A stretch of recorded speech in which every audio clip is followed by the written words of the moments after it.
It's what y'all been waiting for, ain't it? What people play paper for, damn it. They can't stain it, they want something new. Welcome back to Ngoudjo Grill Boxing. It's your boy Sleep. Big Mike. Yo, we're going to cover Showtime's championship fight that occurred on Saturday. We had my man Malignaggi fighting Ngoudjo. So, Big Mike, what did you basically get from the fight? And why don't you just explain to the people what actually took place in the fight, which occurred in Atlantic City. It was whose card was that? It was Lou, right?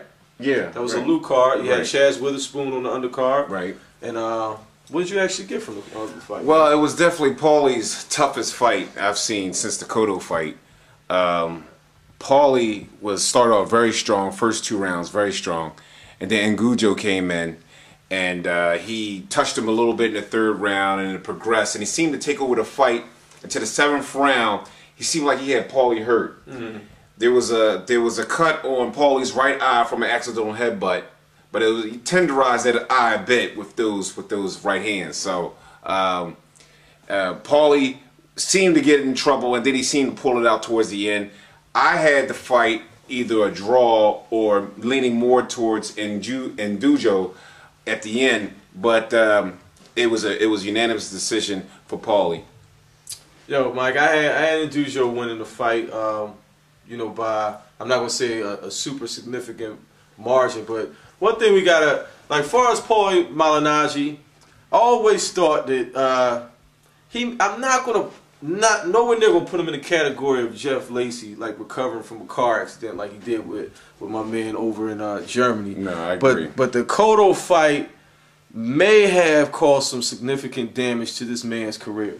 And if you recall the Cotto fight he had with him, you know, he broke a bone in his face. Right. It was a pounding, very brutal 12-round decision. Mm-hmm. And you know, Paulie still, you know, claims he's having trouble. That may have some effect on the length of his career down the road. He's also mentioned his hand. He has trouble with his hands as well. Trouble with his hands as well. But what I got from the fight, Ngoudjo, basically, I have a script from Cotto's page, continue to put pressure on him. Mm-hmm. And as we early on in the fight, when Paulie's landing that landing that jab, you know, he's moving around. It's a lot of leg movement and movement. He was able to effectively stay away from him. But as the 3rd round came on, and Ngoudjo, he lands that the big overhand right. If he hurt him or if he stunned him, the bottom line, Paulie takes the power, and I don't know if it was a respect for the power or he started to fatigue-wise slow down, because his movement started to slow down throughout the fight. Buddy McGirt basically told him he wanted to see some more movement going into the 4th, so he saw the telling signs because he started getting caught with the overhand rights. And McGirt would also say, "Don't move to your left. Don't move to your left." He would say that often in the fight. Circling into his power. Right.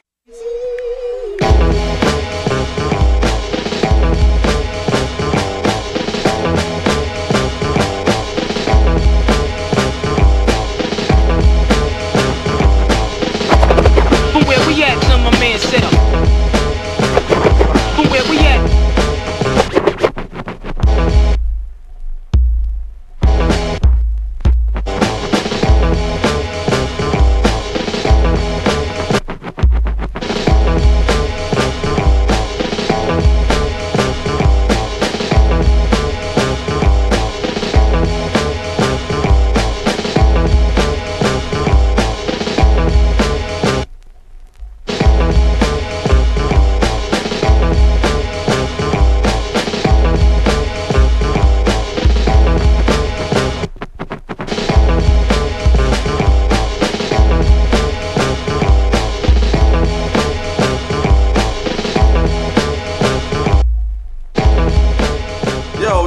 Yo, what's up? Who's this? Is this Coltrane? Oh man, Coltrane has to call out sick today, man. I heard you up in New York trying to get some credentials for the upcoming fights going on. And what? Oh, you know, even when Coltrane ain't working, it's always all about Ngoudjo Grill Boxing. Shout out to Doc, Rod, Doc, Big Mike. What's up, Ngoudjo Grill crew? So you got something? You called in the middle of the show. Make sure we get it right. I'm just trying to make sure y'all making it do what it do. You know, Coltrane always just Ngoudjo Grill all day, baby. All right, so we're going to Coltrane. We're going to cut to a live feed from you to get your perspective on the Malignaggi fight that took place the other day, all right? All right, no doubt. Ngoudjo Grill Boxing, #1 sensation. Yo, welcome back to Guard Your Grill Boxing Show, the #1 boxing show on the dial. It's your man, Coltrane. Do I even need an introduction anymore? Y'all should know who I am by now. But welcome to all the new viewers out there. And thanks to everybody who's been showing us love and supporting the best boxing show on the planet. Y'all help make this thing go. But let's jump right into it. Hope y'all got your popcorn ready, like my man T.O. said. Paulie Malignaggi fighting Herman Ngoudjo. Pardon me, homie, if I pronounce your name incorrectly. No disrespect intended there. Paulie put his IBF Junior welterweight title on the line. He won the fight. I actually thought he lost the fight. Al Bernstein even had to fight a draw. Sleeping all of us, you know, we thought Ngoudjo actually won the fight. But anyway, Paulie wasn't actually following the instructions of his corner man, Buddy McGirt, who I think is one of the best trainers in the game. He was circling towards the power hand of Ngoudjo instead of going the opposite direction. Also, I'm noticing a trend with Paulie. Now, Paulie's a slick boxer. He don't have a lot of pop in his punch. He's normally a better boxer than what he showed on Saturday. But you know, this is Miguel Cotto, now Ngoudjo, two pressure fighters that gave you a lot of problems and a lot of trouble. So I don't know if his style is that slick enough to keep a pressure fighter off of him, which brings me to my Ricky Hatton point. I actually like Ricky Hatton against Paulie Malignaggi. There's only one problem though. The arena they was fighting in. Ricky just got some serious guap from his last fight. You know, he cashed in close to $15 million or something like that. And I don't know if him and Paulie Malignaggi, Paulie was fighting in a ballroom. Now, I don't know if they can work some magic. I know he is the magic man and get this fight, you know, at elite status. So we'll see what happens. You know, I don't know. I don't know if it's a good look right now for Hatton versus Paulie Malignaggi. There's some leaks out there that Hatton might fight Manny Pacquiao. You know, I do a little like jazz. Shout out to Docs at 138. But I think that's more of a gimmick. I don't think that fight's going to happen. So, you know, we'll see there. But Paulie, actually, as I mentioned, I had the fight score 115-113 for Ngoudjo. And Ngoudjo, this is the second fight he was robbed in, cuz, so hold your head up. You know, I actually had you beating Jose Luis Castillo as well, but they robbed you there. Don't sweat it, man. It happens, man. You know, it's a part of the game. And I'm going to say something a little controversial here. You know, we normally don't get into politics and all that, but it's a shame sometimes, shout out to Azuma Nelson, to one of the greatest African fighters ever, that it's a shame sometimes the African fighters get the bad end of the stick sometimes with these decisions. You know, I can go back to Ike Cortez. You know, he had a bad decision against a popular fighter. Y'all know who the fight was. I ain't got to get into all that.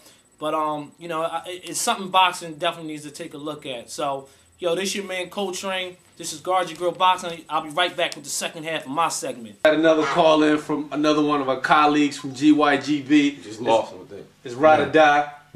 Yo, say something. Yeah, we had the camera on you, man. You gotta say something. What's good? What's good? Let's get to it. Give us your take on Malignaggi and Ngoudjo last night. It looks like it was Florida all over again. It looked like it was some crazy score count with those cards. Like you should have never won. You talking about the hanging Chad in Florida? Exactly. Shout out to George Bush. But you know what? Hey, I mean, let's keep it real. I mean, Cotto had a bad fight. You know, I mean, every fighter has a bad fight. I mean, you know, people were saying that Floyd was gonna get knocked out by Hatton because he had a bad. He didn't win too well against Oscar. So Speaking of Hatton, how does we've been having these ongoing discussions about Malignaggi and Ricky Hatton. What's your take on that now, sir? Well, I mean, I think Paulie is still a good boxer. I mean, boxers have bad fights. I mean, Michael Jordan had. He's so political, isn't he? He's so political. But, Get to your point, sir. My point, I'll tell you this right now. I think from what I saw yesterday, I think potentially if Paulie were able to box a move, he could give Hatton trouble. But as of right now, I think that Hatton will win that fight. Thank you, sir. Too much pressure, man. I mean, I don't know if it'll be Cotto, Paulie too, but it might be something similar to It will be Cotto Paulie too with a lot more violence.